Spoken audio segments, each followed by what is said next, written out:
है। तो इधर से इधर तक, इधर से इधर तक का ये लैंड पार्ट है जो है। इसमें क्या क्या आता है वो बाद में।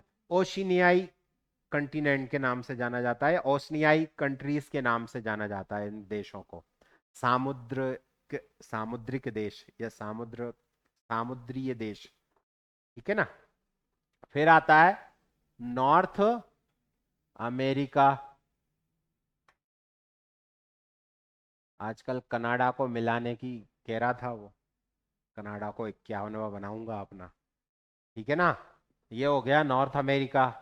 फिर इत्तू सा नीचे से कटिंग से जोड़ के ये साउथ अमेरिका। ठीक है। कितने हो गए? 7 हो गए। अभी 7वां तो गिना ही नहीं है। अभी ये जो नीचे वाला है, जो किसी पे नहीं टिका, एंटार्कटिका, वही है 7वां। अभी गिनते हैं। 1, 2, 3, 4, 5, 6 और 7। तो कंटिनेंट कितने हैं? 7। ओशियन कितने हैं? 5। याद रखना है। तो बोले सर वो अपने 7 समंदर क्यों पढ़ते हैं? तो अपन शुरू से 7 समंदर वो दूसरा कॉन्सेप्ट है, उसमें इंडियन कॉन्सेप्ट में जाना पड़ेगा, वो अलग है। ठीक है ना। उसमें अभी नहीं जा रहे अपन, बाद में जाएंगे। अपना उद्देश्य क्या है? मैप से जल्दी जल्दी समझ के अपन को इंडिया पे पहुंचना है। क्यों?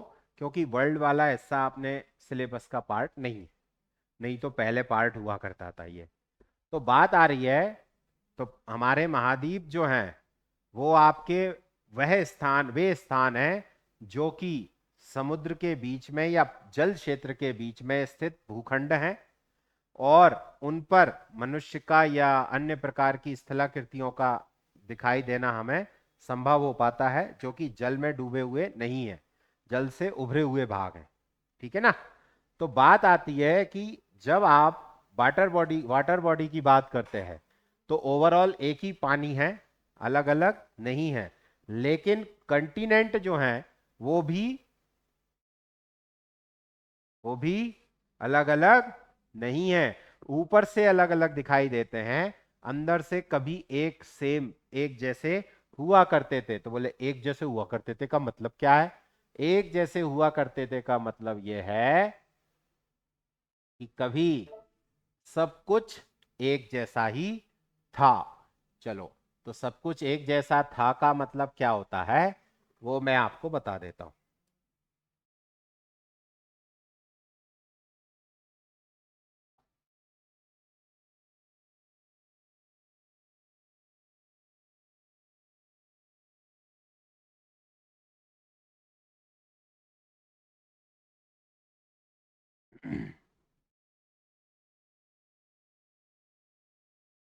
पहले जो थी हमारी पृथ्वी, पूरी तरह से एक ही थी।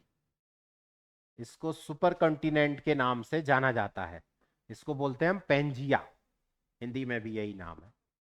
जब ये जो पार्ट था हमारा जिसको हम अभी इस समय देख रहे हैं, ये दरअसल कई भागों में टूटा, और कई भागों में टूटकर, अब बोले टूटा कैसे? तो टूटा ऐसे कि यहां से अब हमारी इंडिया वाली हम कॉन्सेप्ट को उठाते हैं। तो टूटा कैसे? तो टूटा ऐसे कि सबसे पहला एक छोटा सा कॉन्सेप्ट समझते हैं हम, उसी से हम अपने इंडिया पे पहुंचेंगे। तो पहला तो ये समझिए, हमारी जो, उसको हमने 3 पार्ट में डिवाइड किया। बोलो कौन कौन से? बोलो जल्दी बोलो, ऐसे काम नहीं चलेगा नहीं तो।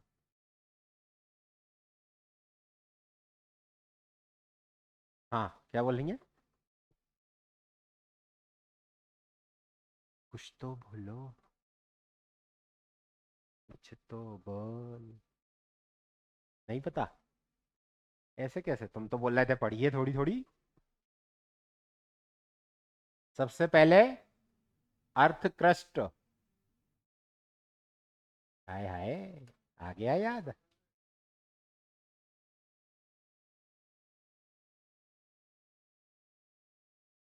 भू परपटी, भू प्रवार और क्रोड, 3 भाग हैं ये। ऐसा माना जाता है कि ये जो ऊपर वाला हिस्सा है ये दरअसल बना नहीं है, ये जो नीचे वाला हिस्सा है इसका ठंडा ऊपर वाला हिस्सा है वो। जैसे आपने देखा होगा चाय अपनी होती है, जब चाय गरम गरम आती है तो धुआं देती है, थोड़ी देर बाद उस पर पपड़ी पड़ जाती है, वो पपड़ी है ये। तो धरती जब धीरे धीरे ठंडी हुई है तो ऊपर वाली हिस्सा जो है ये ठंडा हो गया। इसके कारण से आप देखो इसमें जब हमारी जो चाय होती है उसमें वो पपड़ी जो है सिकुड़ जाती है, एरिया उसका कम होने लगता है। तो कम होने लगता है तो वो अपने किनारे छोड़ देता है, किनारे छोड़ देता है तो या तो एक किनारे पे चिपका ही रह जाता है, तो अपन चाय टेढ़ी करते जाते हैं वो उधर ही चिपका रह जाता है, या फिर वो अब सुट के साथ अंदर चला जाता है, यही होता है। लेकिन अगर आप उसे गौर से उठाओगे ऐसे करके तो उसके उठ के आराम से अपन उसको साइड में भी रख सकते हैं। तो ये जो है इसको कौन उठाएगा, कोई नहीं उठाएगा। ये क्या हो रहा है ना, सिकुड़ रहा है, तो आप देखो उसमें दरारें, सिकुड़न आ जाती है। वो जो सिकुड़न है उसके कारण से इसका एरिया कम हुआ। पहले गर्म गर्म था तो गर्म में तो एरिया चल जाता है, गर्म में तो एरिया प्रसार होता ही है। फिर छोटा हुआ, छोटे होने पे इसकी सॉलिडिटी बढ़ी, लिक्विडिटी से सॉलिडिटी आई तो एटम पास पास आए, मॉलिक्यूल पास पास आए, जिसके कारण एरिया इसका कम हुआ। एरिया कम हुआ तो ये कहीं कहीं से टूटना चालू हुआ, ये इस तरह से, इस तरह से टूटना चालू हुआ। ये जहां जहां से टूटा उसके कारण इसका जो पार्ट है वो डिवाइड होकर क्या बना, उसको हम बोलते हैं प्लेट्स, बोलते हैं नॉर्मली टेक्टोनिक प्लेट्स। ठीक, ये जो टेक्टोनिक प्लेटें हैं इनके ऊपर ही ये महाद्वीप है। तो बोले महाद्वीप और महासागर दोनों हैं या महाद्वीप अकेले है? महाद्वीप और महासागर दोनों है। तो मान के चलते हैं कोई प्लेट ऐसी है, अब यहां पानी भरा है, ये हिस्सा उभरा हुआ है, ये हिस्सा और थोड़ा सा उभरा हुआ है, ये ज्यादा उभरा हुआ है, बाकी सब जलमग्न है। कोई प्लेट ऐसी है उसका मैक्सिमम हिस्सा जल में डूबा हुआ है, बाकी निकला हुआ है।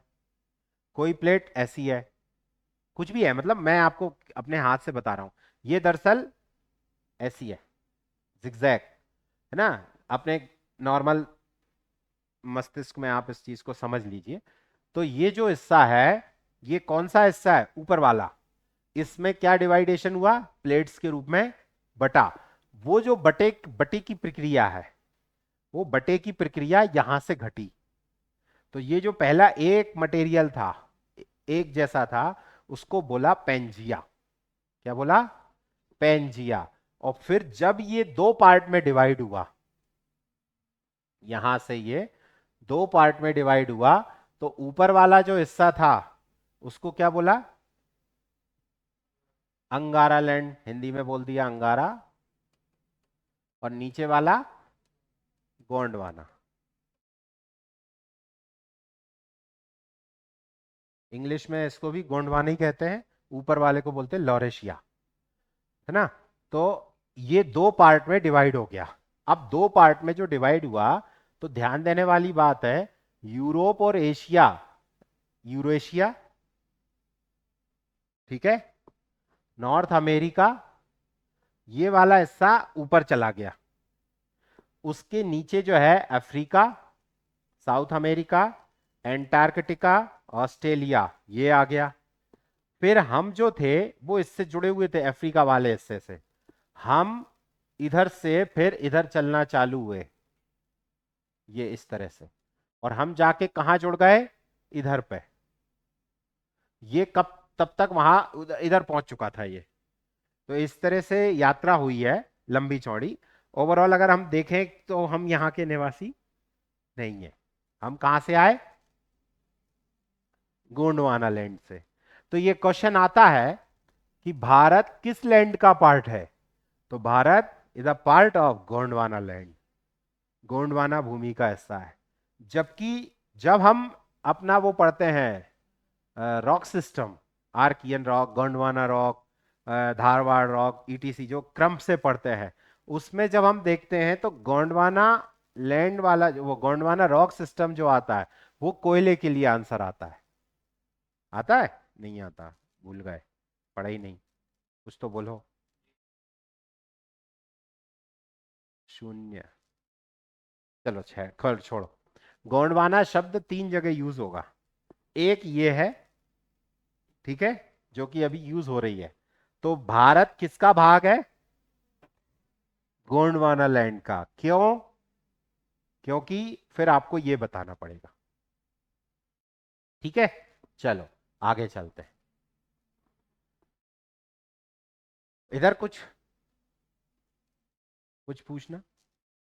नहीं ना। इंडिया कैसे बन रहा है उस पे बात कर रहे हैं, ठीक है ना। सीधे सीधे चल्लू हो जाते सर, काय को टेंशन दे रहा हो, बोले। लॉरेशिया, एशिया, लॉरेशिया, यूरेशिया, इस तरह से याद रखो उसको। तो एशिया और यूरोप को मिलाकर बोलते हैं यूरेशिया, और पूरा पार्ट था लॉरेशिया। चलो आगे बढ़े।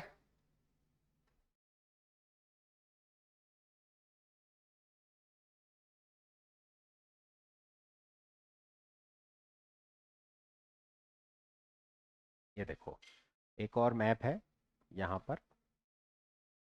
ये देखो आप, पेंजिया है, लॉरेशिया और गोंडवाना में डिवीजन हुआ।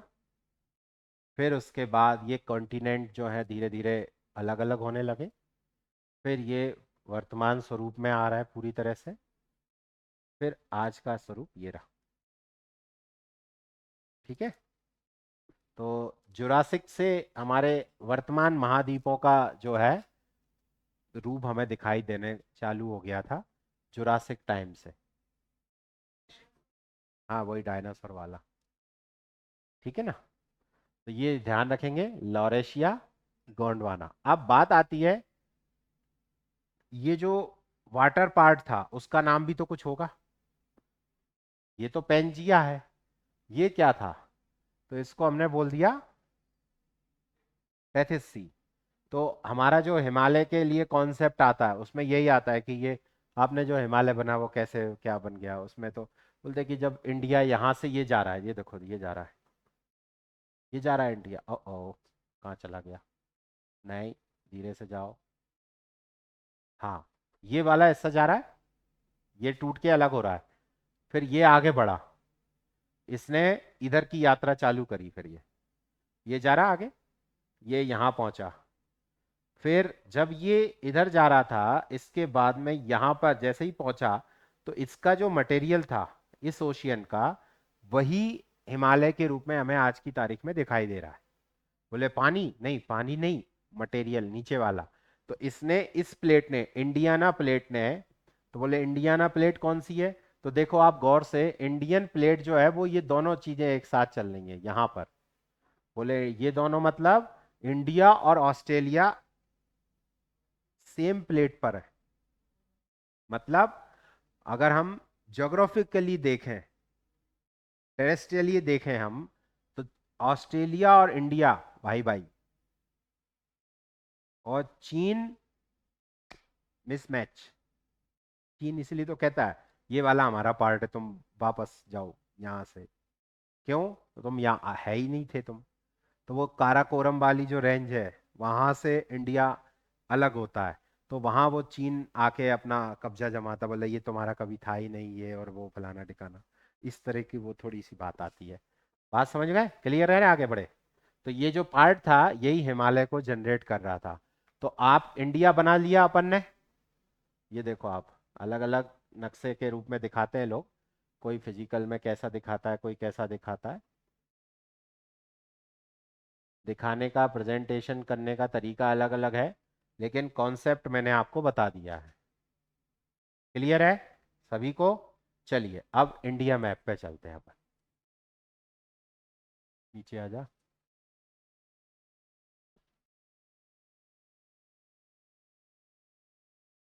यहां तक किसी को दिक्कत तो नहीं है ना? महासागर महाद्वीप समझ में आ गए? कंटिनेंट ओशियन समझ में आ गए? पक्के पक्के कच्चे कच्चे? याद रख पाओगे? आज घर जाके ये काम करना है, लिख लो। मैं बता देता हूं, लिखो।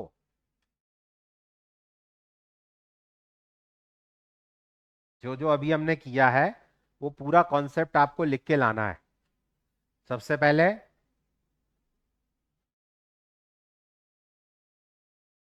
पेंजिया के बारे में, फिर लॉरेशिया और गोंडवाना। हिंदी में लिख लीजिए, पेंजिया,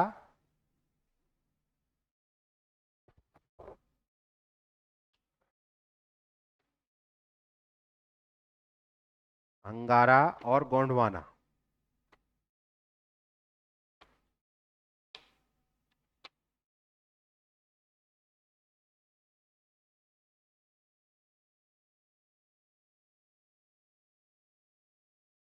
फिर इसमें आप पढ़ के आना थोड़ा सा plate tectonic theory. Plate tectonic theory, plate विवर्तनिकी सिद्धांत।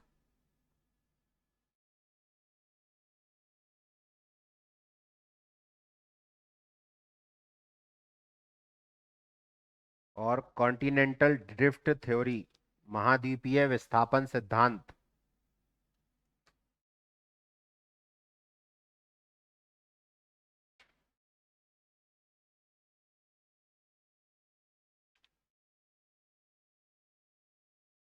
कॉन्टिनेंटल ड्रिफ्ट थ्योरी, महाद्वीपीय विस्थापन सिद्धांत।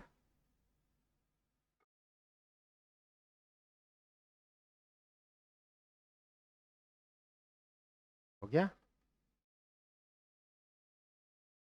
फिर इसके बाद में पढ़ना आप इसी में ओशियन और कॉन्टिनेंट, महासागर और महाद्वीप, संख्या केवल, मतलब नाम और संख्या।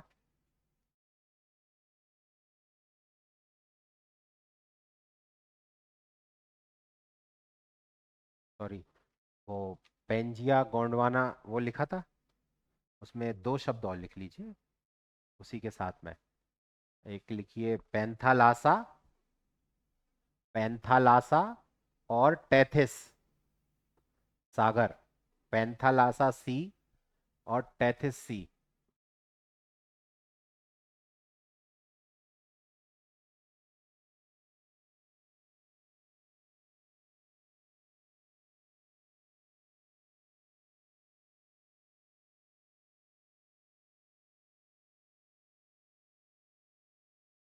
पैंथालासा,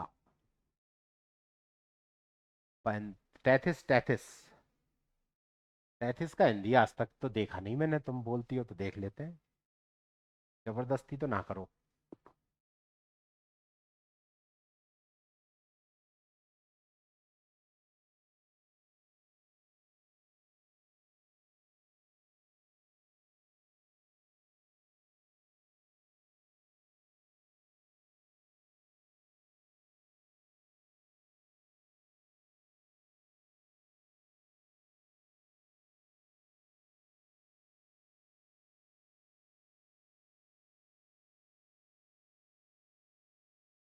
टेथिस ही है, ज्यादा कुछ विशेष नहीं है।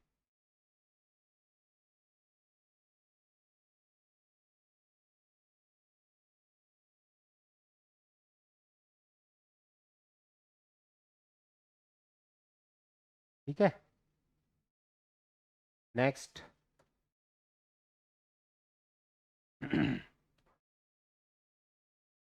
ये देखिए, छोटा सा फॉर्मेशन है कि जब इंडियन प्लेट यूरेशियन प्लेट की ओर जा रही थी, ठीक है, यूरोप और एशिया को कंबाइंड फॉर्म में कहा यूरेशियन। तो जब इंडियन प्लेट यूरेशियन प्लेट की ओर जा रही थी, तो मैंने आपसे कहा बीच में क्या था? समुद्र था। उस समुद्र के हिस्से को जैसे ही धक्का दिया गया, तो वो समुद्र तो बाहर निकल गया, पानी तो बाहर निकल गया, और जो उसका मटेरियल था, वो मटेरियल धीरे धीरे करके सप्रेस होने लगा। उस सप्रेशन के कारण से ये क्या होने लगा, यहां पर ये मटेरियल ऊपर उठने लगा। ठीक है, ऊपर उठने लगा। तो यहां पर ये जो निर्माण हो रहा है, ये किसका निर्माण हो रहा है? पर्वत का, माउंटेन का। और ये माउंटेन है हिमालय। हिमालय जो है उसको दो प्लेटों की टक्कर से बना हुआ बताया जाता है। उसमें जो इंडियन प्लेट है वो आज भी कंटिन्यू चल रही है, धक्का दे रही है। और जो यूरेशियन प्लेट है वो स्टेबल है, बड़ी प्लेट है, छोटी प्लेट धक्का दे रही है उसको। तो इसको ऐसे समझ सकते हो आप कि अगर मैं इस बड़ी सी टेबल में धक्का दूंगा तो बड़ी प्लेट को कुछ नहीं होगा, मेरा ही डिस्ट्रॉय हो जाएगा। क्यों? मेरी एनर्जी जाएगी। तो इंडियन प्लेट जो है हर साल खत्म हो रही है, 5 सेंटीमीटर या 10 सेंटीमीटर प्रति वर्ष की दर से। बोले ये तो इतना छोटा ऐसा है, इतना पता ही क्या चलेगा। तो एक समय आएगा जब इंडिया पूरी तरह से खत्म हो जाएगा। कब आएगा वो एक अलग बात है, किलोमीटरों का खत्म होने में बहुत समय लग जाता है। तो इंडियन प्लेट जो है रेगुलर तरीके से ड्रिफ्ट हो रही है, शिफ्ट हो रही है। उसके कारण से ही हिमालयन रेंज में भूकंप आता है। क्यों? क्योंकि जैसे ही वो खिसकती है, बोले थोड़ा एडजस्ट करना, और भूकंप आ जाता है। फिर वो में तो जारी टड़क, तो उसमें मटेरियल नीचे चला जाता है। तो उसके कारण ये क्या होता है? हिलता है। हिला, हमें पता नहीं चलता है, वहां जरा सी भी, इतनी सी भी होती है तो वाइब्रेशन होता है, वो एनर्जी रिलीज होती है। वो एनर्जी रिलीज होकर ऊपर आती है, और ऊपर आती है तो अगर मकान मजबूत होगा अंबुजा सीमेंट वाला तो नहीं गिरेगा, दूसरे वाले गिर जाएंगे। बात समझ रहे हो? हमारा जो इंडिया वाला हिस्सा है उसमें यही सिस्टम चल रहा है। तो ये यूरेशियाई प्लेट कैसे गड़बड़ कर रही, वो कैसे जा रही है, वो इंडियन प्लेट कैसे जा रही है यूरेशियाई में, ये है। ठीक है, चलिए अब आते हैं अपने भारत पे। वापस कैसे जाते हैं इससे? भैया, ए भैया, रास्ता बता दो रे।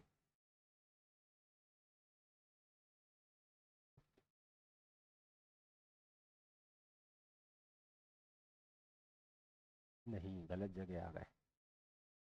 ठीक है, वर्ल्ड मैप हो चुका। अब दूसरी बात, मैप दो प्रकार के होते हैं। एक होता है पॉलिटिकल मैप। पॉलिटिकल मैप वे मैप होते हैं जिनमें देश होते हैं, देशों के नाम होते हैं, उनकी बाउंड्री सीमाएं होती हैं। एक होता है ज्योग्राफिकल या फिजिकल मैप। उसमें क्या होता है? भौतिक मैप या भौगोलिक मैप जो होते हैं उनमें पहाड़, नदी, पर्वत, मैदान इस तरह से होते हैं, देश वेश कुछ नहीं होता है। ठीक है ना? तो जो पॉलिटिकल मैप होता है वो इस तरह से दिखाई देता है। आप देशों की सीमाएं देख सकते हैं। ठीक है, ये देख लो। और इसी का हम ज्योग्राफिकल मैप देखते हैं, वर्ल्ड मैप।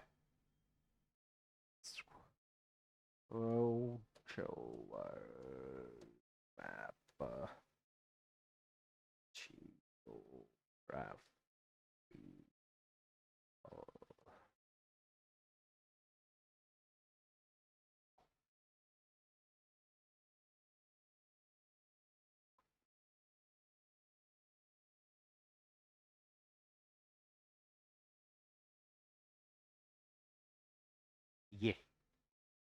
ये क्या है?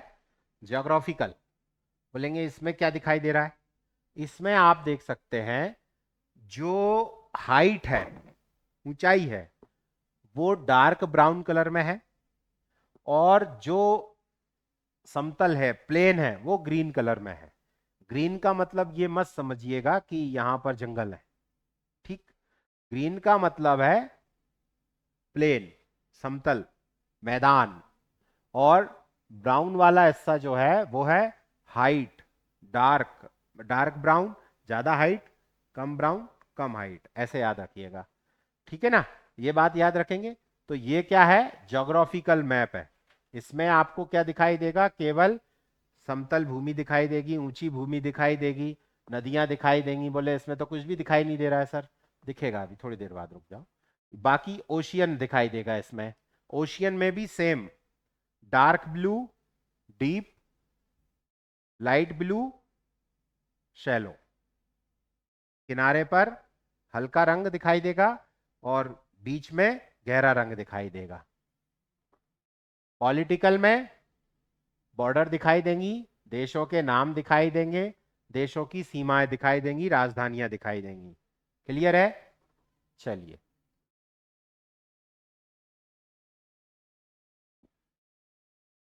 ऊंचाई है, रेगिस्तान भी है, ऐसे तो कई जगह है, रेगिस्तान भी है, पर ग्रीन को आप समझना, और मतलब पेड़ पौधे मत समझना, समतल है, मैदान है बस। ये देख लो आप, एक और मैप है इसी तरह का। अब बात आती है कि हमने हमारे मैप को समझने के लिए कुछ डिवीजन किए हुए हैं। पहला डिवीजन है, पूरी अर्थ को समझने के लिए हमने क्या किया हुआ है, कुछ लाइन बनाई हुई है। ठीक है ना? जैसे कि आप इसमें देख पा रहे हो, ऐसी आड़ी रेखाएं हैं, कुछ खड़ी रेखाएं हैं, कुछ इस तरह से।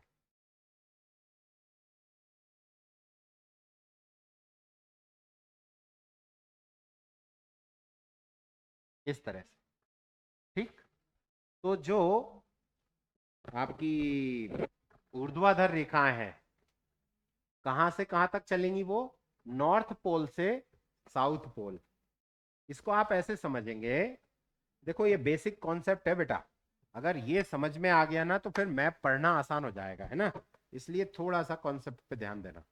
अगर मैं इसको एक धागा यहां से बांधू और यहां से लपेट के आऊं, तो ये नीचे आऊंगा और फिर इसी से लपेट के इधर ही पहुंचना है मुझे, तो एक सर्किल कंप्लीट हो गया। मैंने इसको 1 डिग्री खिसकाया, फिर एक धागा बांधा, इधर आ गया, फिर 1 डिग्री खिसकाया, फिर धागा बांधा। इस तरह से मैं कंटिन्यू करूंगा। तो आप मुझे ये बताओ, एक स्फीयर को कवर करते हुए अगर मैं टोटल धागे बांधूंगा तो कितने सर्किल बनेंगे 1 1 डिग्री पे? इसके मैथ्स मैथ्स बैकग्राउंड वाले तो बताइए, कम से कम मैथ्स वाला कोई है? वैसे तो है, लेकिन अब बताएंगे नहीं हम। कोई है मैथ्स वाला? बताओ। 360, वेरी गुड। ये मैडम कह रही है 360 डिग्री में कोई भी स्फीयर या सर्किल जो है डिवाइड होता है, जिसमें कि 0 डिग्री यहां से चालू होता है, 90 होता है, 180 होता है, 270 होता है, और इसी जगह पर दोबारा पहुंच जाते हैं तो 360 कंप्लीट हो जाता है। यही होता है। लेकिन जब हम बात करेंगे कि इस पूरी पर हमने जो बनाया है, अगर हम पूरे सर्किल की बात करेंगे तो कितने सर्किल बनेंगे? 360 सर्किल नहीं बनेंगे, केवल 180 बनेंगे। एक तो हमने उसका डिवीजन 4 भागों में किया ना। अगर हम क्वाड्रेटरल इक्वेशन पे चलेंगे तो 90 90 के पार्ट बनेंगे, क्वाड करेंगे, चतुर्थांश चतुर्थांश करेंगे तो 4 भाग बनेंगे, एक भाग 90 का होगा। ठीक है, ये रहा 90 का, तो 9 चौके 36, सिंपल।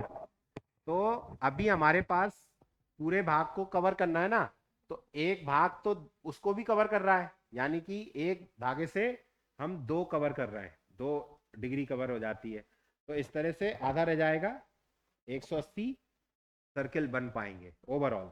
ठीक है ना?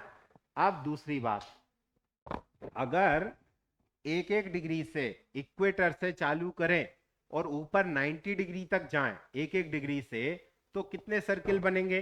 तो वो वाले सर्किल कैसे बनेंगे, देखो इधर। अभी हमने नॉर्थ और साउथ को टच करके बनाए थे, अभी हम इक्वेटर से जीरो से इधर से चालू करेंगे। पहले पूरा एक सर्किल लपेट लिया, इधर से इधर तक घूम के आ गए, एक हो गया। फिर 1 डिग्री नीचे खिसके, फिर इधर पे गए, फिर 1 डिग्री नीचे खिसके, फिर इधर गए। ऐसे 90 तक जाना है इधर तक, फिर ऊपर 90 तक आना है। ऐसे कितने सर्किल बनेंगे?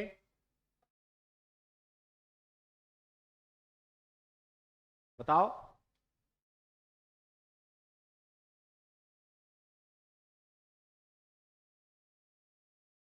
कितने बन पाएंगे? 70, 0 डिग्री से 90 तक कितने सर्किल बनेंगे ये बताओ। अच्छा, सिंपल है यार, इतना कैलकुलेशन क्यों कर रहे हो? 45।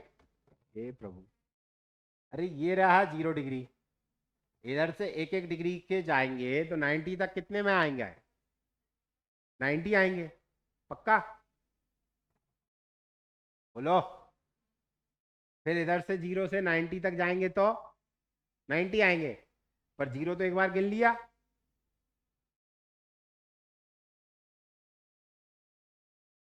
79 आएंगे, 89 आएंगे, 89 आएंगे,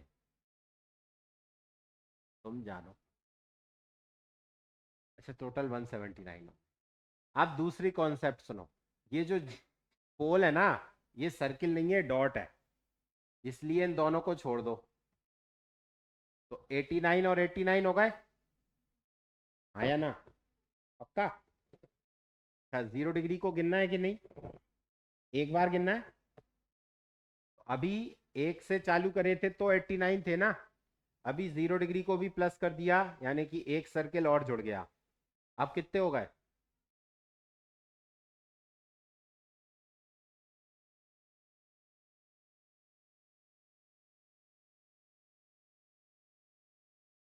इतना कठिन है क्या?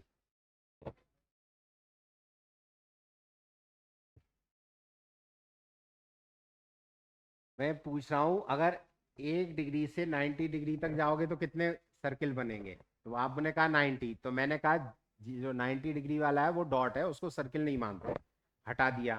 तो कितने बचे? 89 बचे। फिर नीचे 89, ऊपर 89, टोटल हो गए ये रहे। अब मैं ये कह रहा हूँ कि 0 डिग्री वाला भी तो है, इसको तो नंबर माना ही नहीं है आपने, कॉमन है ना ये तो। एक ये भी तो है, तो एक इसको जोड़ दिया, सर्किल है ना वो तो पूरा, ऐसा आया ना? सर्किल है कि नहीं? धागा लपेट दिया हमने उस पर पूरा। एक सबसे पहले एक पे लपेटा, दो पे लपेटा, तीन पे लपेटा, चार पे लपेटा, पांच पे लपेटा, छह पे, सात पे, आठ, 89 पे लपेटते चले गए। और जो 90 आएगा वो ऐसा। फिर एक पे लपेटा, दो पे लपेटा, तीन पे लपेटा, चार पे लपेटा, पांच पे, छह पे, सात पे, आठ पे, और 89 पे। 90 पे आएगा वो भी कैसा आएगा? डॉट। यानी कि 89 89 मिला के टोटल सर्किल कितने हुए? 178। और एक सर्किल ये बीच का है जो कि 0 डिग्री है, कॉमन है, तो इसको एक जोड़ दिया, तो 170 सर्किल हो गए कि नहीं? तो इनको बोला जाता है लैटिट्यूड्स, लेटी हुई हैं, इसीलिए लैटिट्यूड्स। हिंदी में बोलते हैं अक्षांश। और ये बोला जाता है लॉन्ग है, ये लंबी है, इसलिए लॉन्गिट्यूड, यानी कि देशांतर। देशों में अंतर करती है जो देशांतर, अक्षों में अंतर करती है जो अक्षांश, या अक्षों में अंश के रूप में डिवाइड किया गया है उसको अक्षांश। तो याद रखिएगा, ये जो लाइंस दिख रही हैं आड़ी, ये क्या है? अक्षांश या लैटिट्यूड्स। और ये जो दिख रहा है ये क्या है? लॉन्गिट्यूड। ये दोनों क्या बताते हैं? तो ध्यान रखना, ये बताता है टाइम एंड डेट। क्या बताता है? Time and date, overall time. ठीक है, चाहे वो घंटे में बताए या दिन में बताए, तो ये टाइम बताता है। और इसके साथ साथ क्या बताता है? ये बताता है पोजीशन, पोजीशन नहीं सॉरी, लोकेशन। लोकेशन बताता है ये। जबकि ये जो है ये प्योरली क्या बताता है? लोकेशन। कैसे बताता, बता रहा हूं अभी। ये जो सेंटर वाला है इसको भी हमने बोला 0, और ये जो सेंटर वाला है इसको भी बोला 0। दोनों सेंटर 0 माने जाते, मान लिए। अब अगर इसके ऊपर जाएंगे तो इसको बोलेंगे नॉर्थ। क्या बोलेंगे? नॉर्थ। इसके दक्षिण में आएंगे, नीचे आएंगे, तो बोलेंगे साउथ। ठीक है। अब इसके इधर जाएंगे, इधर क्या है, ईस्ट या वेस्ट? वेस्ट। इसके वेस्ट में जाएंगे या ईस्ट में आएंगे? दोनों पॉसिबिलिटी है। ये तो ये नॉर्थ है, ये साउथ है, ये ईस्ट है, ये वेस्ट है। ओके। इंडिया जो है वो ये रहा। अब इंडिया पे आए हैं। इंडिया, अगर हम बात करें इस 0 डिग्री लॉन्गिट्यूड को, हमने बोला गया है, हमारे वर्ल्ड टाइम लाइन बोला गया है। क्या बोला है? Time line. इसी का दूसरा नाम है GMT, Greenwich mean time line.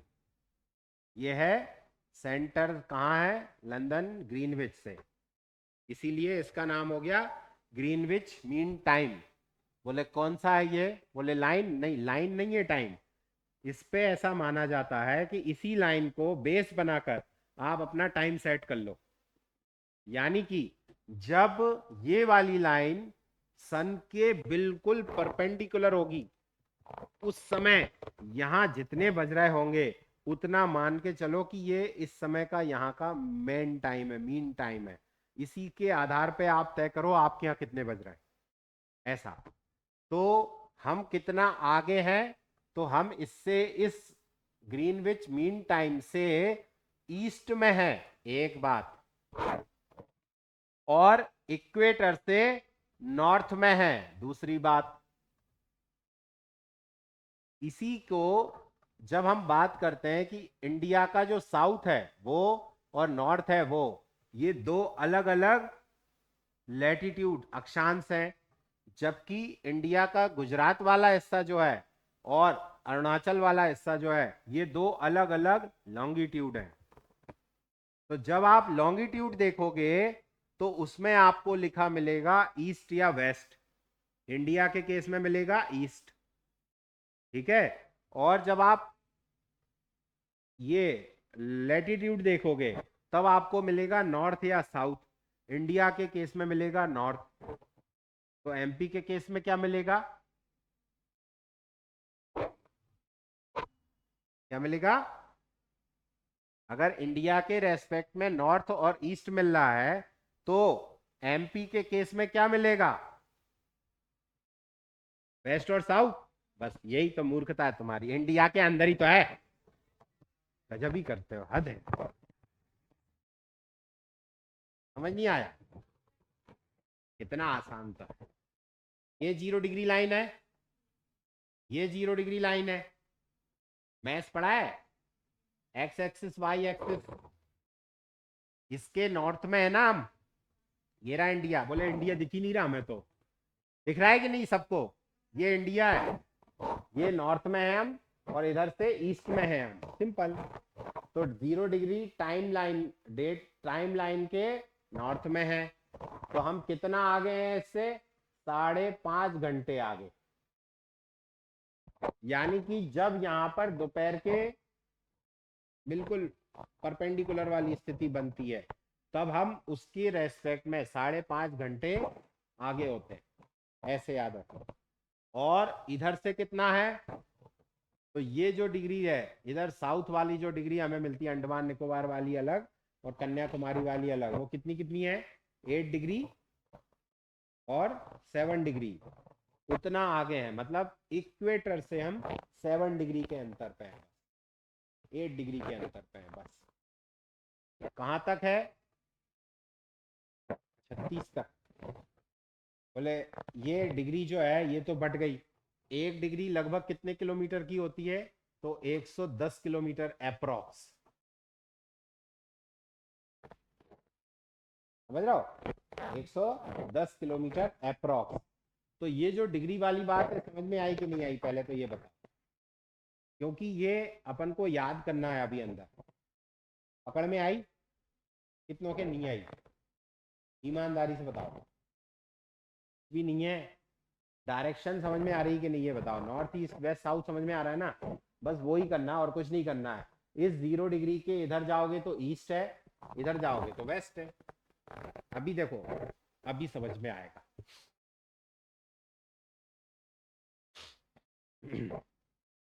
एक शब्द सुना होगा आपने, वेस्टर्नाइजेशन, पश्चिमीकरण। According to India, Europe is in west north direction, यही तो हमने क्या कहा, वेस्टर्न कंट्रीज। क्यों? क्योंकि ये हमारी डायरेक्शन में, हमारे अकॉर्डिंग वेस्ट में है, ठीक है। दूसरा, उनके लिए हम क्या हुए, ईस्टर्न कंट्रीज, ओके, हम पूर्व में है, ठीक है। अब हमारे लिए ईस्टर्न कंट्रीज कौन है, ये इंडोनेशिया, मलेशिया, ये हमारे लिए क्या है, ईस्टर्न कंट्रीज। तो हमारी जो पॉलिसी है वो लुक ईस्ट पॉलिसी है, पूर्व की ओर देखो नीति, इसके कारण। क्यों? डायरेक्शन ऐसे।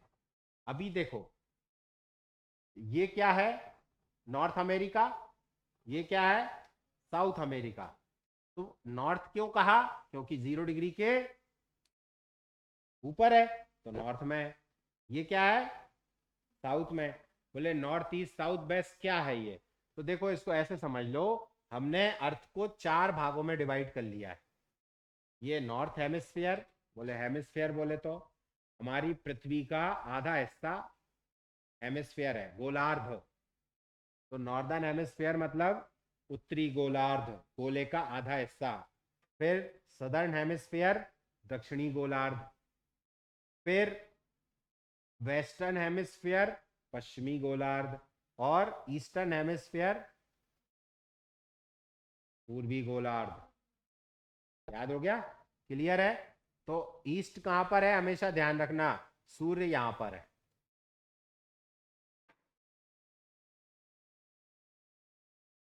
भारत में सूर्य कहां से उदय होता है, पूर्व से, सब जगह होता है।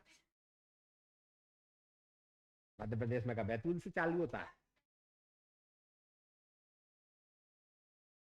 हाँ बोलो, अरुणाचल प्रदेश से, फिर आगे बढ़ता है, फिर और पीछे, मतलब हम आगे बढ़ते जाते हैं, सूर्य तो अपनी जगह पर ही है।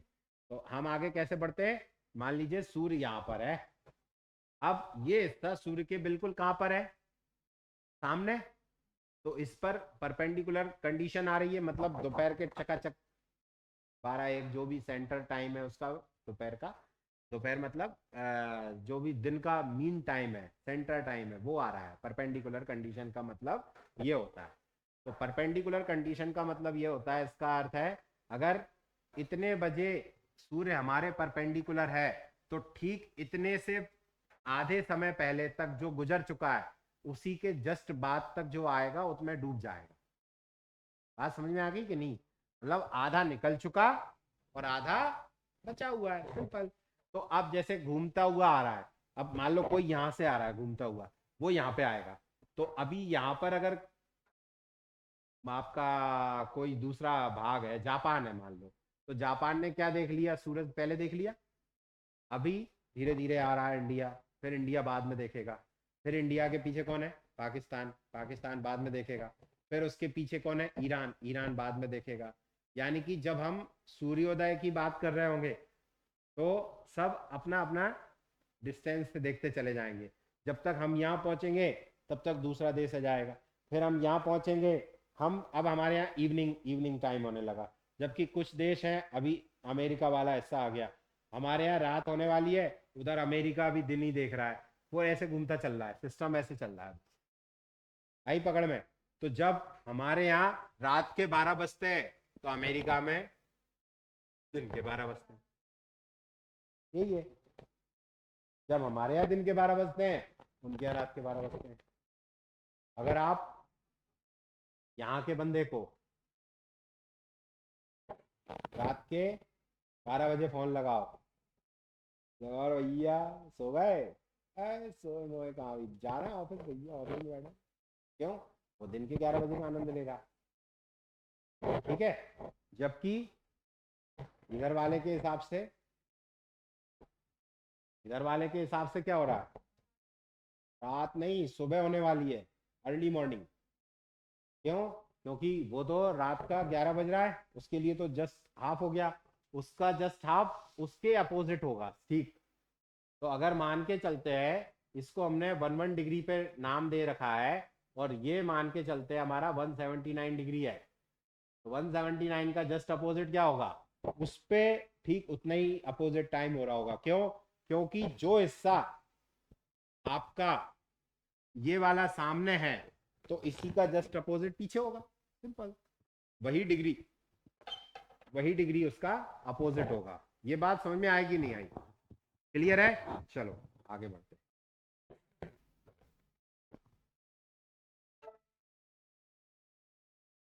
तो ये अक्षांश और देशांतर समझ में आ गई। ओके। अब बात आती है इसी में छोटा सा कॉन्सेप्ट और है, कि हमने दो अक्षांश रेखाएं हैं जिनको डिग्री के वाइज अगर हम देखें तो 23.5 नॉर्थ और 23.5 साउथ, ये दो अलग रेखाएं हैं जिनको हमने स्पेशल नाम दे रखा है। ऊपर वाली को हमने नाम दे रखा है कैंसर, और नीचे वाली को नाम दे रखा है कैप्रिकॉन, कर्क और मकर। ठीक है। अब अगर इसको हम कॉन्सेप्ट वाइज समझें, तो ये है कॉन्सेप्ट कि सूर्य जो है वो तीन चार स्थितियों में लाइज करता है।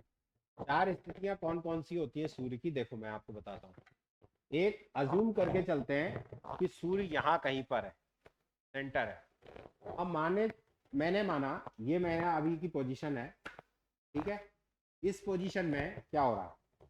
साउथ जो है वो सूर्य के पास में है, और जो नॉर्थ है वो दूर है। तो सूर्य की जो रोशनी है वो इसके कारण से अड़ेगी और यहां से निकल जाएगी, तो ये अंधेरे में रहेगा। ओके।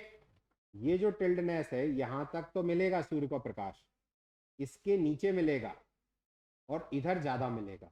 ये तो ये जो है टेम्परेचर हाई रहेगा यहाँ पर, ये वाले हिस्से में। क्यों? ये ज्यादा सामने है। कौन सा हिस्सा? कैप्रिकॉन। कैप्रिकॉन 90 डिग्री पर है इस समय सूर्य के। तो ये स्थिति कौन सी बनती है? जब हमारे यहाँ पर भारत में ठंड होती है तब ये स्थिति बनती है यहाँ पर।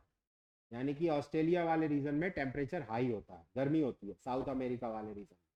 अब सूर्य के चारों ओर पृथ्वी घूम रही है, अपने अक्ष पर भी घूम रही है। अब देखना, मैं इसको घुमा नहीं रहा हूं। अब ये यहां से होते हुए यहां पहुंच गई। सूर्य अभी भी यहीं पर है, यहीं पर है। इमेजिनेशन है, ज्योग्राफी। देखो मैं फिर से कह रहा हूँ, अगर नहीं पकड़ में आई ना तो सूरज छूट जाएगा। जी आप इधर आ जाओ, आप इधर आ जाओ। इनके कारण से आपका प्रकाश रोक रहा है। आ जाओ जल्दी, आ जाओ, सामने आओ, बिल्कुल फ्रंट पे आओ।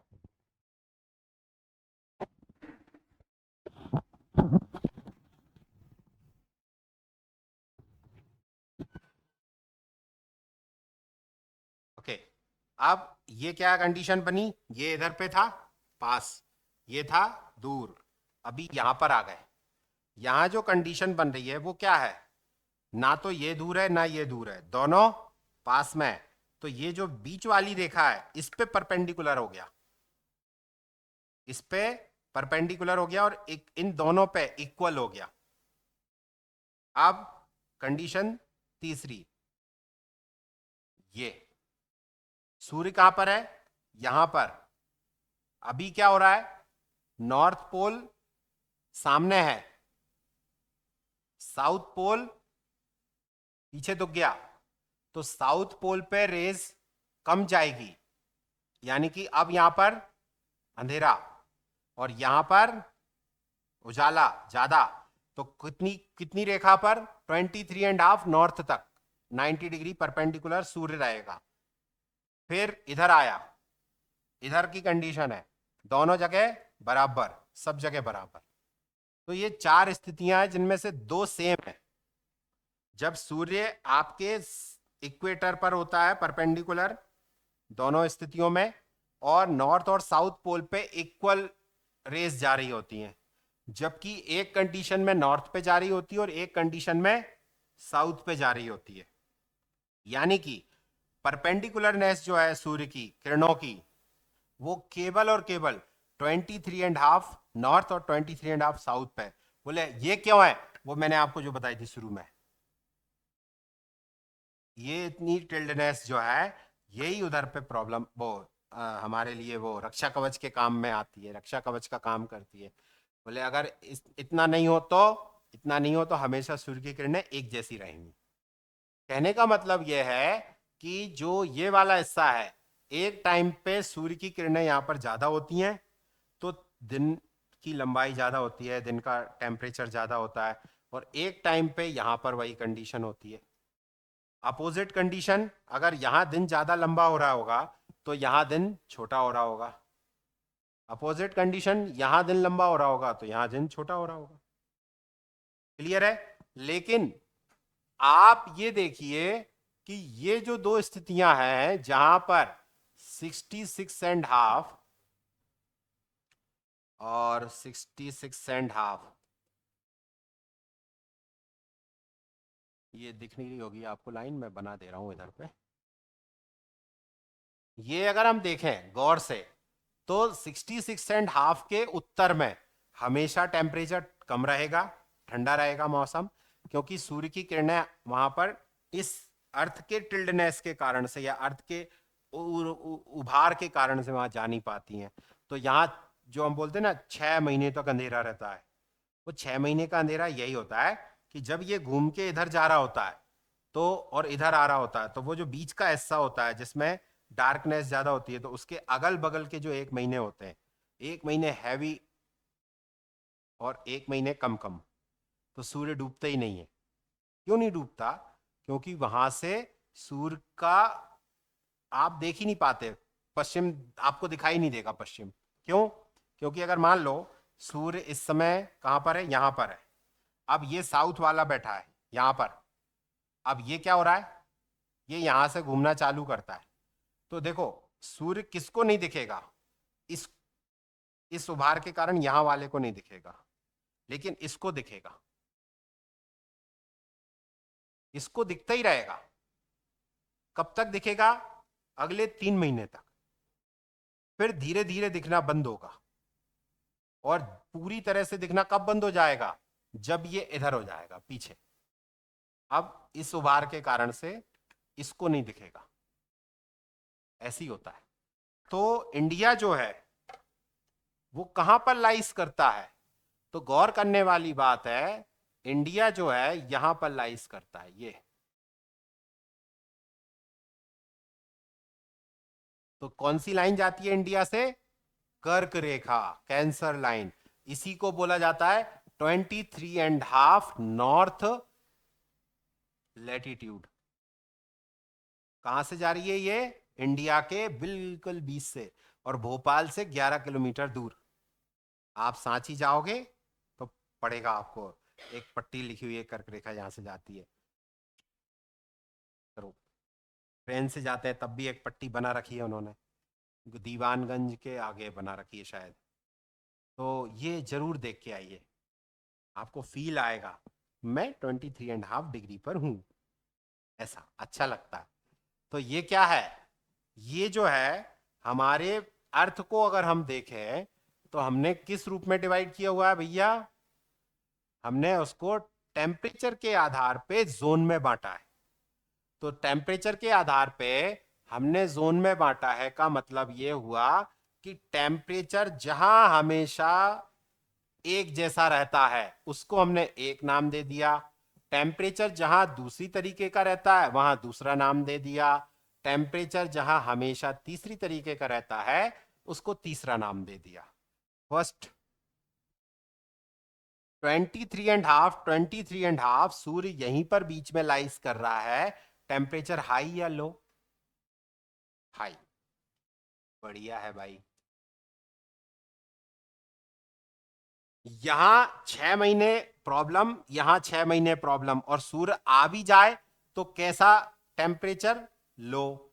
क्यों? क्योंकि सूर्य केवल दिख रहा है इस तरह से, नो हीट, चंद्रमा की तरह दिखता है सूर्य, केवल उतनी ही टेम्परेचर मिलता है जितना जरूरत है, या कह लो कि कम ही रहता है वो, जितना हमें सुबह सुबह मिलता है ना, या शाम को जब अस्त होता है सूर्य, उतना टेम्परेचर यहां पर मिलता है।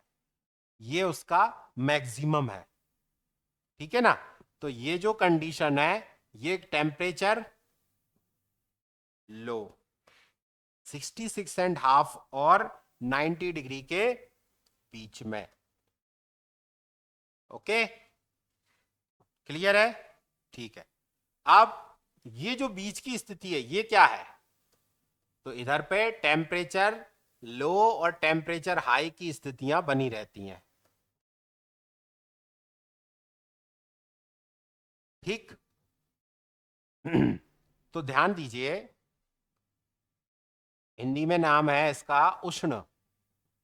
उष्ण मतलब गर्म, और कटी मतलब कमर, बंध मतलब बांधने वाला। तो कटिबंध मतलब इंग्लिश में बोलते हैं इसको बेल्ट, ये जो पहन रखा हमने, इसको बोलते हैं उष्ण कटिबंध, ठीक है। इसको बोला जाता है ट्रॉपिकल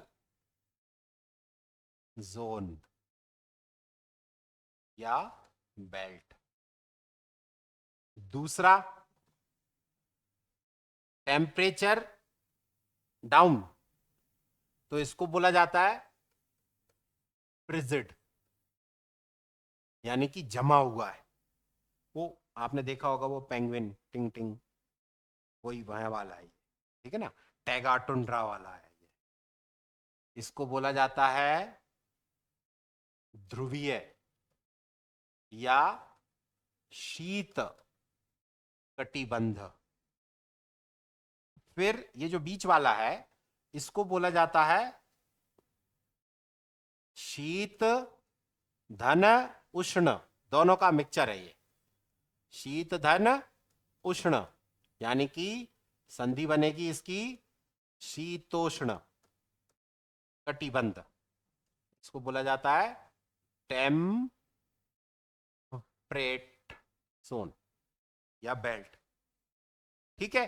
अब क्लियर है? टेम्परेचर के आधार पर डिवीजन है। तो बात ये आती है कि इंडिया किस रीजन में आता है। तो इंडिया जो है वो टेम्परेट रीजन में भी आता है और ट्रॉपिकल रीजन में भी आता है, उष्ण कटिबंध में भी आता है और शीतोष्ण कटिबंध में भी आता है। बात आती है हिमालय वाले रीजन की। तो हिमालय वाला जो रीजन है वो फ्रिजिड जोन के अंतर्गत आता है, बिकॉज वहां का क्लाइमेट अलग है, उसको अलग से पढ़ते हैं अपन। ओवरऑल जो इंडिया है उसका मैक्सिमम पार्ट जो है वो आता है हमारा उष्ण कटिबंध में। उष्ण कटिबंध में मैक्सिमम इंडिया आता है। और क्यों आता है? क्योंकि ये जो बेल्ट है ना, स्टेबल नहीं रहता है कभी। ये ऐसा नहीं है कि 23.5 को बिल्कुल हमने मान के चलते, बेल्ट जब बनाते हैं तो बेल्ट थोड़ा सा ऊपर नीचे ऐसा ऐसा चलता है।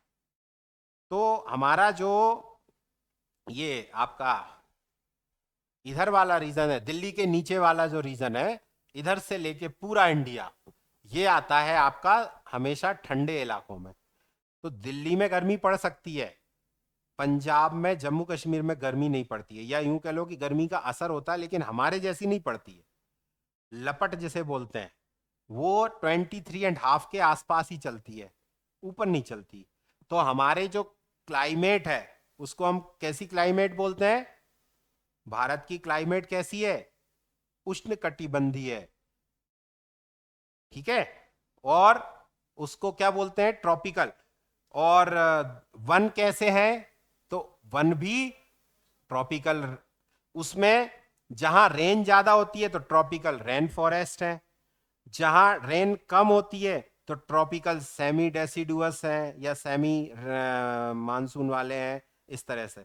फिर अगर पतझड़ वाले हैं, मतलब डेसिडुअस हैं, तो उसको हम पतझड़ तो बोलते हैं, लेकिन उष्ण कटिबंधीय जरूर लगाते हैं, बिकॉज ऑल इंडिया किस जोन में आ रहा है? Tropical zone. तो आपने ये शब्द सब जगह सुना होगा, रीजन वाइज ये। ओके। अब दूसरा, इंडिया में कितने तरह के क्लाइमेटिक कंडीशन है? तो इंडिया में देखो आप, ये जो है तीनों मिलेंगे। कैसे? अगर हम बात करते हैं, नीचे रीजन है ये,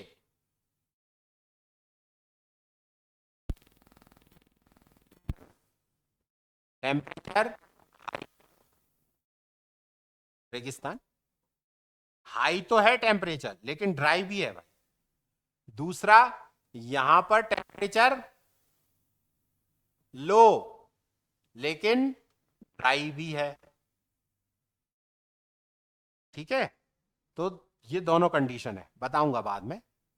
फिर हिमालय रीजन, और नीचे वाला रीजन है जो इधर पे वेस्टर्न घाट, ईस्टर्न घाट वाला, और इधर पे पूर्वी हिमालय, इसमें है फॉरेस्ट अच्छे वाले, एवरग्रीन, हमेशा तरोताजा। तो ये एवरग्रीन मतलब हमारे यहां पर फॉरेस्ट भी है, डेजर्ट है, फॉरेस्ट है। फॉरेस्ट में क्या रहेगा? टेम्परेचर डाउन रहेगा लेकिन ह्यूमिडिटी रहेगी। तो टेम्परेचर डाउन रहेगा और ह्यूमिडिटी रहेगी। फिर बीच में ड्राई रहेगा लेकिन टेम्परेचर हाई रहेगा और लो भी रहेगा। खैर, एमपी इधर आता है, कर्क रेखा एमपी से जाती है।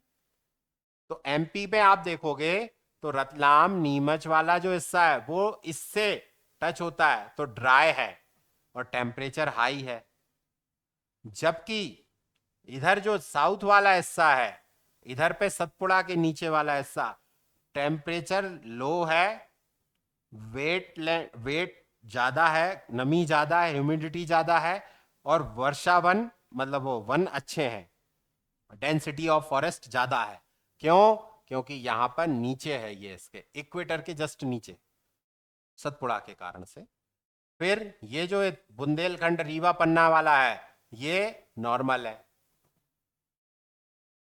कंडीशन किसके कारण ऊपर नीचे होगी?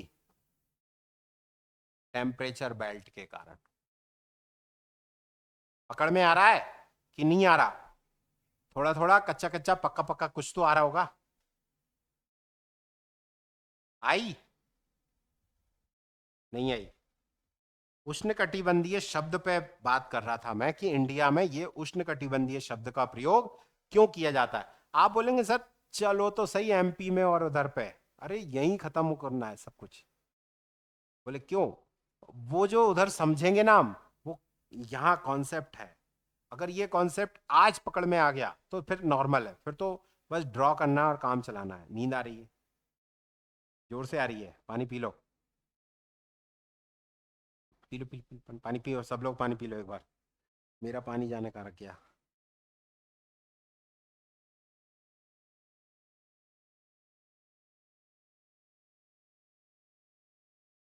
देख रहा है पर पानी देगा नहीं।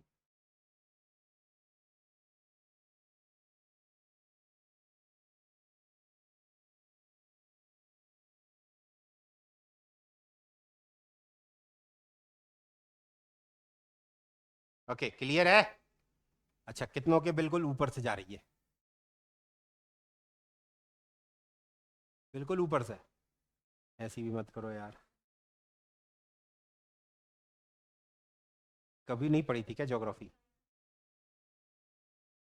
ज्योग्राफी नहीं पढ़ी? पढ़ी है? ये नहीं पढ़ा कभी? कैसे नहीं पढ़ा?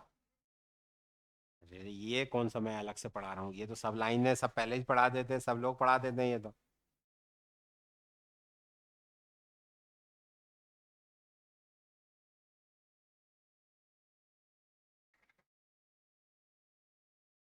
देखो, एक चीज समझो, मुद्दा रटने का नहीं है, मुद्दा है कॉन्सेप्ट को लिंक करो। अगर लिंक नहीं किया तो छूट जाएगा। और छूटेगा तो फिर कभी नहीं पकड़ा होगा। रटते रहो तुम जीवन भर, बच्चों के काम आएगी फिर तो।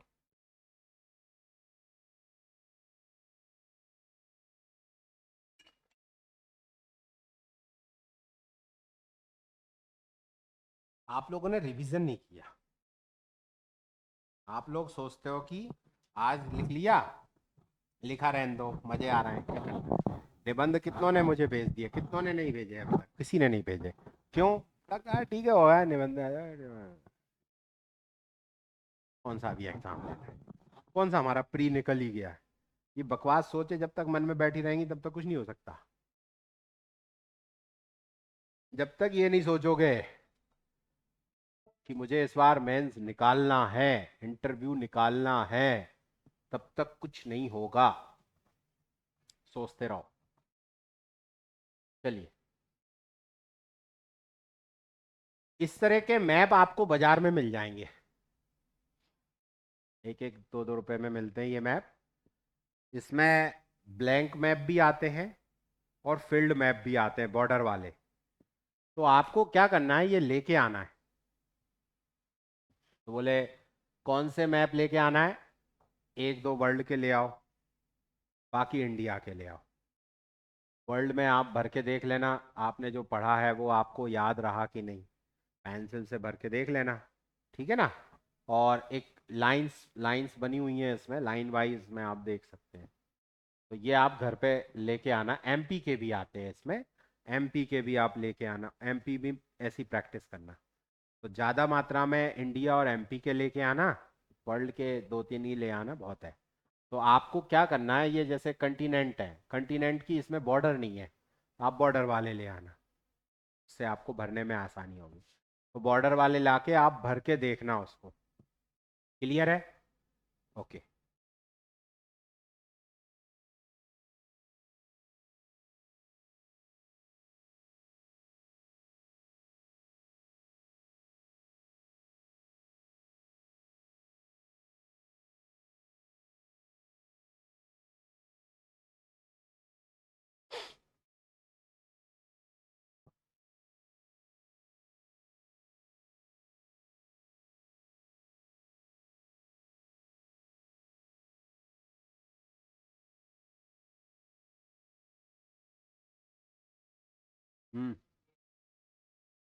अभी रुक जाओ भैया, मैंने कह दिया तो दिखा रहे हो, क्यों बाबू?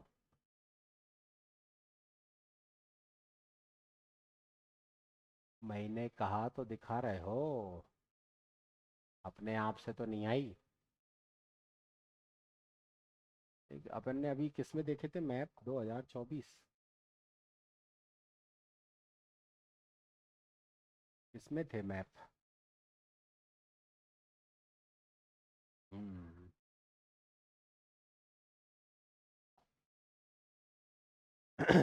चलो, ये है इंडिया का। पहले पॉलिटी निकालते हैं इंडिया की, इसमें मजा नहीं आएगा नहीं तो। ये तो बेकार वाला मैप है, ये तो भारत का हिस्सा कट गया है।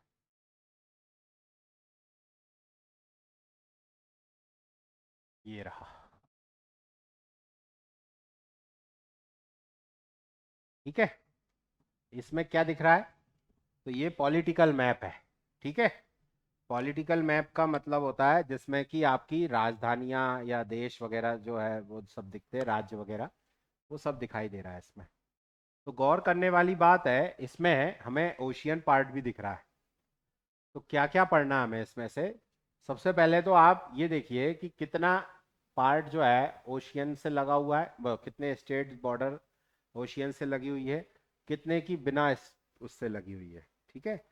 तो गौर करने वाली बात है कि इंडिया, ये जो हिस्सा है नीचे वाला, इस तरह से जो ट्रायंगल समोसा टाइप में दिख रहा है ना, इसको बोलते हैं पेनिनसुला। इसको बोलते हैं पेनिनसुला, प्रायद्वीप। तो प्रायद्वीप का अर्थ होता है तीन ओर से समुद्र से घिरा हुआ, ऐसी वाटर बॉडी, वो सॉरी, ऐसा टेरेस्ट्रियल हिस्सा या टेरेस्ट्रियल या भूमि क्षेत्र या जो भी है, वो अगर तीन ओर से समुद्र में घिरा हुआ है तो उसको बोलते हैं पेनिनसुला। लेकिन अगर किसी भी हिस्से का बहुत छोटा सा हिस्सा अगर निकला हुआ है समुद्र में, तो उसको बोलते हैं कैप, लाइक दैट। ठीक। तो वो कैप कहलाता है। ये इस तरह से जो ट्रायंगल दिख रहा है ना, थोड़े थोड़े इस तरह। तो यहां पर आप गौर से देखेंगे तो हमने एक कैप यहां पर है हमारे पास, ये है यहां पर। इसका नाम क्या है? कैप कैमोरिन, कन्याकुमारी, अंतरीप। तो एक होता है प्रायद्वीप और एक होता है अंतरीप। तो अंतरीप का मतलब होता है जो बहुत ज्यादा छोटा है, इस तरह से कैप। ये जो ये है कैप, ये कैप नहीं है, कैप ये है। तो जो समुद्र में है छोटा सा, ऐसा नहीं, ऐसा निकला होता है, उसको बोलते हैं कैप। ठीक है। और जो ज्यादा बड़ा होता है उसको बोलते हैं पेनिनसुला, प्रायद्वीप। तो एक होता है अंतरीप और एक होता है प्रायद्वीप। ये दो शब्द याद रहेंगे। ठीक। बोले याद रहेंगे, याद रहेंगे मत कहो, लिखवा दो। लिख के लाना घर से, चलो लिख लो इनको, ये लिख के लाना है, ये है ना। आप अपने स्तर पे लिख लाइएगा, आप अपने स्तर पे ही समझिएगा उसको। दूसरी बात कि आपको क्या लिखना है, भारत में टोटल स्टेट कितने हैं? याद है सबको? बिना देखे, आंखें बंद करके। याद है? नहीं है याद? कितने हैं? अच्छा टोटल ये तो बता दो, संख्या तो बता दो। 28 राज्य हैं। और यूटी कितने हैं? 8 है। अच्छी बात, 7 तो नहीं है ना? चलो, गिनवा सकता है कोई? बोले दिख तो रहा है, देख लो ना, गिन लो, क्या दिक्कत है? चलो अच्छा, देखते हैं। आपको मैं 1 मिनट देता हूं, बिना देखे लिख के बताओ। आपका समय शुरू होता है अब। जल्दी। राज्य लिखो विद कैपिटल ए। चलो ठीक है, अच्छा। आपका समय अब चालू होता है, 2 minute. With capital.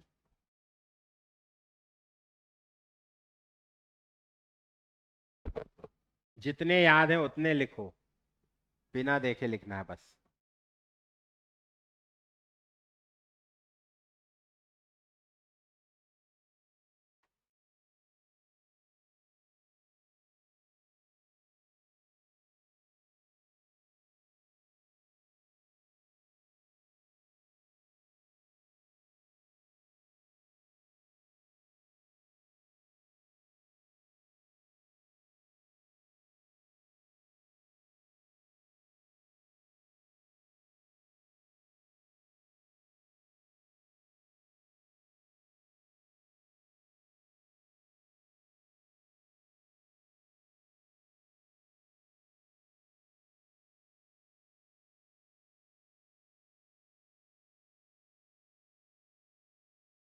1 minute complete.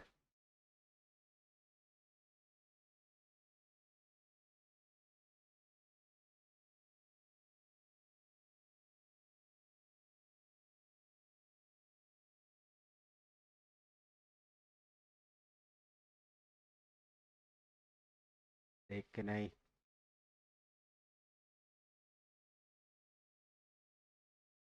1 number कटेगा बेईमानी का। Just half minute.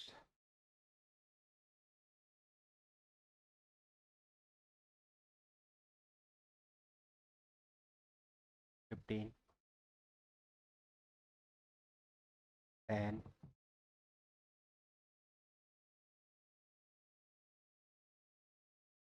5। Okay. Okay, खत्म। चेक कर लो कितने लिखे। 15। गजब। 17। तुम पास पास में बैठी थी इसलिए 17 17 रहे क्या? 18 है तेरा। एक किसका देख के लिख लिया? अच्छा चलो, राजधानियां कितनी लिखी? और 17। इधर ला लो, चेक कर लो कितनी राजधानियां सही है। क्या? 7 सही है बस? सारी सही है?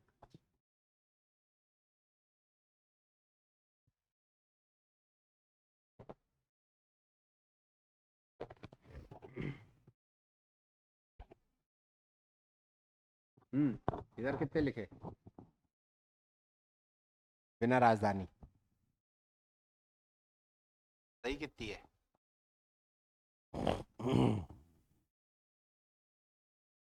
हम्म 12 राजधानी सहित सही है। और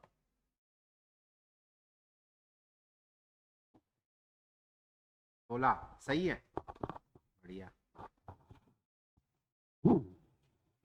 मतलब 1 मिनट में 16, 16 दूनी 32, 20 चाहिए।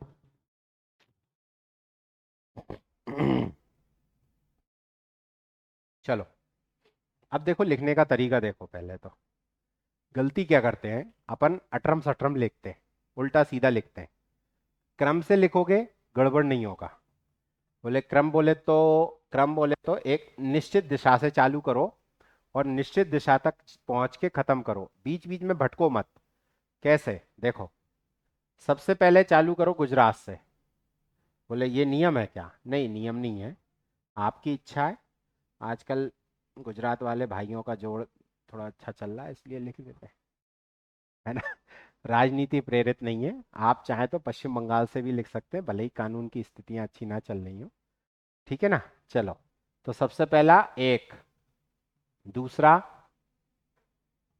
तीसरा, ये पाकिस्तान से बॉर्डर शेयर कर रहे हैं, वो हो गए। ठीक है। फिर इसके बाद में ये क्या है? जम्मू कश्मीर यूटी है, एक यूटी और दो यूटी, ये दो यूटी हो गए। फिर इसके बाद 4, 5। अब ये क्या हो गया? हमारा एक साइड कंप्लीट हो गया, हो गया। फिर हो गया 6, 7, 8। हाँ भैया क्या बोल रहे हैं? मैं जैसे बता रहा हूं वैसे चलोगे तो फायदे में रहोगे। हाँ मैं बोल तो रहा हूं, मैं जैसे बता रहा हूं वैसे चलोगे तो फायदे में रहोगे। फिर से बोल रहा हूं, मैं जैसे बता रहा हूं वैसे रखो। देशों के साथ में बॉर्डर लिखना है पहले। पहले लिखना है क्या? लिखो, पाकिस्तान के साथ में बॉर्डर। फिर लिखो अफगानिस्तान के साथ में बॉर्डर। अफगानिस्तान के साथ में किसकी बॉर्डर लगती है? लद्दाख यूटी की लगती है, जम्मू कश्मीर की नहीं लगती है। पुरानी किताबों में जम्मू कश्मीर राज्य की बॉर्डर बताई गई है, अभी राज्य है ही नहीं। ठीक है। तो इसके बाद फिर चाइना है इधर। चाइना की बॉर्डर किससे लगती है? तो लद्दाख यूटी से लगती है, हिमाचल प्रदेश स्टेट है, उत्तराखंड है।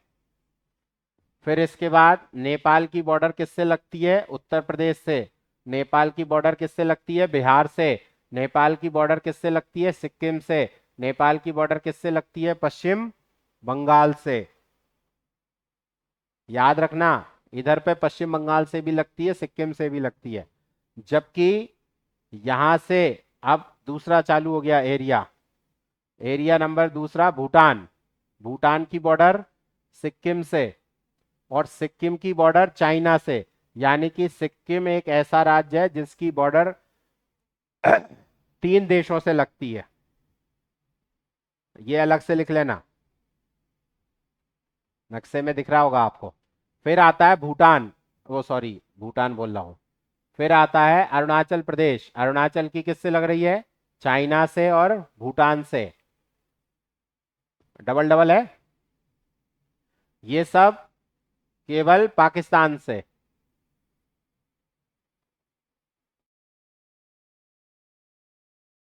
यूटी की बॉर्डर चाइना और पाकिस्तान दोनों से।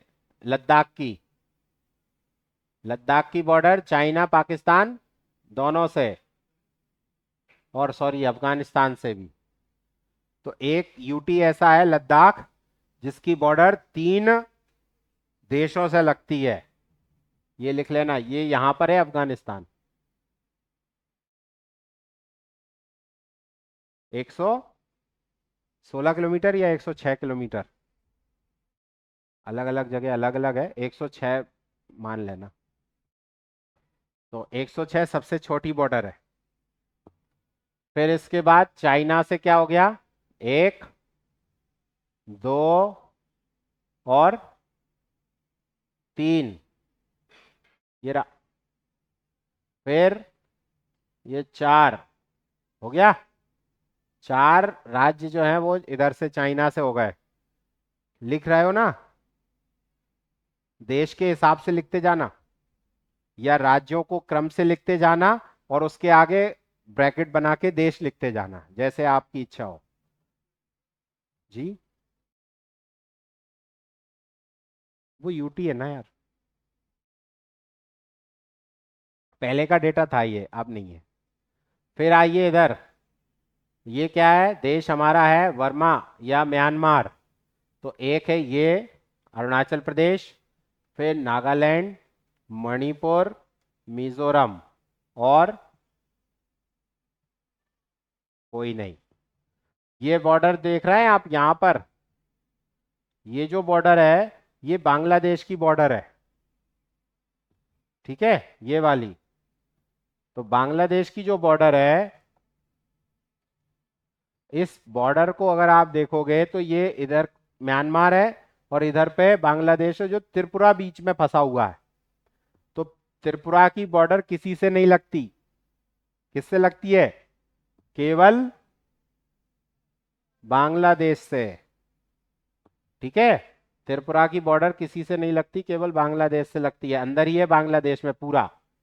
फिर इधर देखिए, मेघालय की बॉर्डर किससे लग रही है, बांग्लादेश से। पश्चिम बंगाल की बॉर्डर किससे लग रही है, बांग्लादेश से। आसाम की बॉर्डर किससे लग रही है, बांग्लादेश से।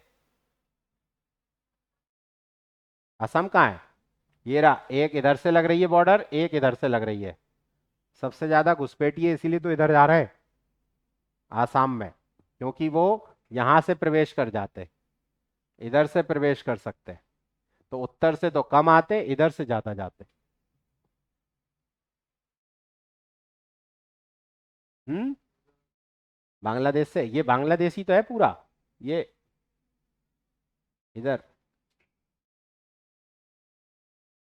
है, ये म्यांमार है, इधर हरी हरी के इधर इधर भरी भरी, ये बांग्लादेश है।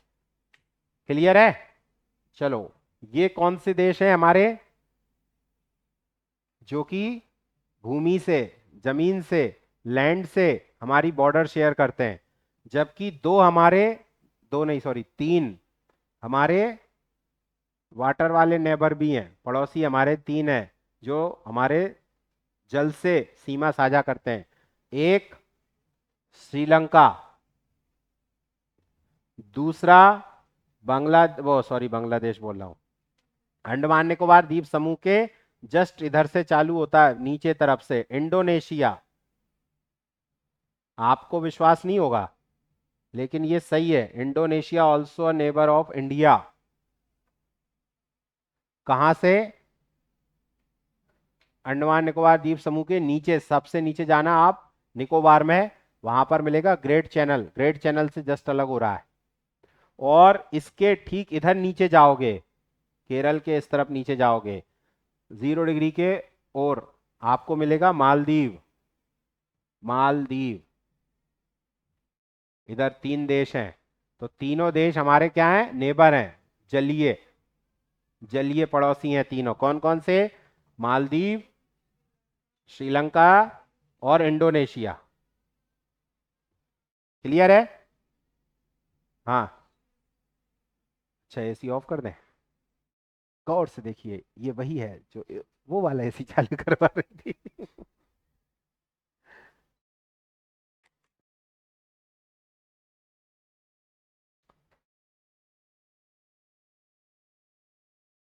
ठीक है, हो गया। अभी बॉर्डर स्टेट पे चलते हैं।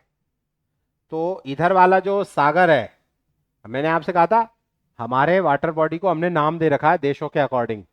तो अगर हम ऑल ओवर मैप देखते हैं, वर्ल्ड का मैप देखते हैं, गौर से देखेंगे आप ये वाला, तो ये देखो इधर पास में ही है अरब पेनिनसुला। ये जो है ना अरब पेनिनसुला है। तो इसी के कारण से इधर नीचे वाला जो पूरा नाम है वाटर बॉडी का, उसका नाम है अरब सागर, अरेबियन सी। ठीक है। जबकि इधर वाला जो है ये बंगाल से जुड़ा हुआ है। अब बोले बंगाल बोले तो सर ये वेस्ट बंगाल नहीं, वेस्ट बंगाल नहीं। अच्छा तो बांग्लादेश नहीं, बांग्लादेश भी नहीं। ये वो बंगाल है जो सिराजुद्दौला के टाइम में था, वो प्लासी वाले युद्ध से पहले था। तो प्लासी वाले युद्ध से पहले क्या क्या था बंगाल में? ये पूरा का पूरा क्षेत्र, झारखंड इधर पे पूरा मिलाते हुए ये पूरा बंगाल था। इसको बांग्ला भूमि कहा जाता है। इसमें पहले असम वाला हिस्सा अलग हो गया, उधर से हमने अलग कर दिया। फिर बांग्लादेश वेस्ट बंगाल अलग हो गए। फिर ये बिहार झारखंड वगैरह सब अलग हो गए। तो ये जो प्लासी वाला युद्ध आप पढ़ते हो ना, उसमें ये वाला क्षेत्र बंगाल के नाम से जाना जाता है। इसी को बोला जाता है खाड़ी, इसी के नाम से है इस खाड़ी का नाम बे ऑफ बंगाल, है ना। तो ये जो है बंगाल की खाड़ी इस बंगाल क्षेत्र के कारण है, ना कि बांग्लादेश या वेस्ट बंगाल और समथिंग समथिंग, है ना। याद रखेंगे। तो हमारे पास में दो वाटर बॉडी हैं, एक है अरेबियन सी, एक है बे ऑफ बंगाल। और नीचे इस साउथ में कन्याकुमारी जहां पर है, वहां पर है इंडियन ओशियन। वो बहुत छोटा सा हिस्सा है भारत का, वो हिंद महासागर है ना। तो हिंद महासागर याद रखेंगे नीचे। तीन वाटर हो गए, तो तीन ओर से घिर गया, इसीलिए इसका नाम इंडियन पेनिनसुला है, भारतीय प्रायद्वीप। क्लियर है। चलिए इसके बाद बात करते हैं। यह है आपका गुजरात, जल से लगा हुआ है और थल से लगा हुआ है। और यह है पश्चिम बंगाल, जल से लगा हुआ है और थल से लगा हुआ है। तो दो देशों से जिसकी सीमाएं जल से भी लग रही हैं और थल से भी लग रही हैं। तो इधर तो कोई देश है नहीं है, इधर ही देश है। इधर पे दो देश है बस। बोले कौन सा? इधर पे भी दो देश नहीं है। जल से लग गई तो देश की सीमा खत्म हो गई।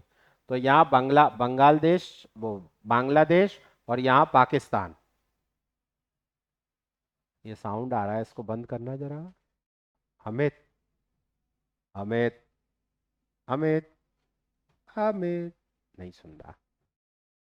ये साउंड बंद करो ना किसी का, किसी का साउंड आ रहा है ये,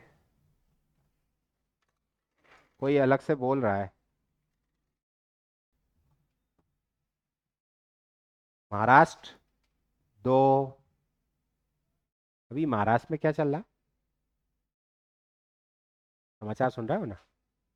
समाचार सुनते हो? महाराष्ट्र में क्या चल रहा है? हिंदी वाला विवाद क्या है? अच्छा, फिर वापस ले लिया। चलिए देखिएगा इससे संबंधित क्या क्या विवाद है, पहले हिंदी को लागू करने से संबंधित क्या क्या विवाद है, उनको पढ़ते रहिए। अगर अधिकारी बनना है ना, तो केवल एक घटना पे ध्यान मत दो, उससे जुड़ी हुई पिछली घटनाओं पे भी जाओ। क्या विवाद रहा, क्या नहीं रहा, त्रिभाषा सूत्र क्या है, आज की है कि पहले की है, इस तरह से को मैचिंग मैचिंग किया करो, तो अधिकारी बनने वाले गुण दिखेंगे। नहीं तो रट्टाफिकेशन तो सब कर लेते हैं, यूनिवर्सिटी वाले टॉपर भी बन जाते हैं, रट के ही तो बनते हैं वो। लेकिन हर यूनिवर्सिटी टॉपर अधिकारी बन जाए ये जरूरी नहीं है। हर यूनिवर्सिटी का गोल्ड मेडलिस्ट पीएससी नहीं निकाल सकता, और पीएससी निकालने वाला जरूरी नहीं गोल्ड मेडलिस्ट हो। क्यों? थॉट प्रोसेसिंग, तो उस पर ध्यान दो। तो ध्यान दीजिए, तीन, चार और पांच। तो अरब सागर से कितने? पांच। और बंगाल की खाड़ी से एक, दो, तीन और चार। सिंपल हो गए। अब बात आती है, ये सब लिखना है आपको, मैं नहीं लिखवाऊंगा, है ना। ये आती है बात कि कुछ ऐसे राज्य भी हैं जिनकी सीमाएं ना तो अंतरराष्ट्रीय हैं और ना ही जलीय है, तो उनको हम बोलते हैं लैंड लॉक्ड, भू आवेष्टित। क्या बोलते हैं? Land locked. लैंड लॉक्ड कौन से हैं? एक है आपका हरियाणा, एक दूसरा क्या है? मध्य प्रदेश, छत्तीसगढ़, तेलंगाना और झारखंड। ये 5 स्टेट ऐसे हैं जो लैंडलॉक्ड कहे जाते हैं। क्यों? क्योंकि इनकी सीमाएं ना तो अंतरराष्ट्रीय हैं और ना ही जलीय हैं पूर्ण रूप से। तो यूटी भी तो होंगे कुछ ऐसे, यूटी भी तो होंगे जिनकी सीमाएं अंतरराष्ट्रीय हैं। तो 2 यूटी हो गए आपके, ये अंतरराष्ट्रीय सीमाएं हैं। किससे है? वो दोनों लिखे हैं आपने, इसकी पाकिस्तान से, इसकी चीन से और अफगानिस्तान से है ना। अब पाकिस्तान से भी है उसकी। इसके बाद में और कौन सा यूटी है? बोले हैं कहाँ, ये बताओ पहले तो, है ना। एक तो ये रहा दिल्ली, दिल्ली लैंडलॉक्ड भी है ना। तो दिल्ली हो गया एक। फिर इसी के साथ में यहां पर क्या है? चंडीगढ़। यूटी के नाम याद है ना सभी को? चंडीगढ़ हो गया। फिर एक ये रहा और एक ये रहा, तो अंडमान एंड निकोबार एंड लक्षद्वीप, ये हो गए। फिर आप देखो ये पुदुचेरी नाम से है, ये 3 जगहों पर है। एक ये रहा, बोले सर कलर बदल लो, दिख नहीं रहा अब तो। एक ये रहा, एक ये रहा, एक कराईकल और एक माहे। तो ये एक ऐसा यूनियन टेरिटरी है जो अलग अलग जगह पर है, 4 भागों में विभाजित है। राज्य कितने हो गए? आंध्र प्रदेश में यनम, देखो इसके नीचे लिखा है पुदुचेरी। फिर तमिलनाडु में पुदुचेरी भी है और कराईकल भी है, तो और माहे केरल में है। ये 3 जगहों पर है ना। तो एक अपना पुदुचेरी, ये 3 जगहों पर है। राज्य कितने? 3 और भाग कितने? 4। अब दूसरा ये रहा, कौन सा है ये? Daman Diu and Dadar Nagar and हवेली। पहले अलग अलग थे, अब मिक्स हो गए। तो यहां पर जो है ना, ये वाला हिस्सा क्या है? ये वाला, ये है, ये गुजरात के टुन्नू से नीचे कौन सा हिस्सा है? देखो, दादर नगर हवेली तो ये रहा, ये गुजरात में ही है, महाराष्ट्र की बॉर्डर पे है। दादर नगर हवेली और दमन अलग है और दीव अलग है। आपको ये सर्च करके आना है, दमन कौन, दमन तो ये रहा, तो दीव यही बचेगा यार, खत्म हो गया फालतू बात। चलो छोड़ो, हो गया ना, वो दिख ही रहा है, अब क्या करें उसका। ठीक है ना। तो दीव कहां पर है? यहां पर है, इंग्लिश में मिलेगा दीव के नाम से। ठीक। अब दूसरी बात, हिंदी वाले ध्यान देना,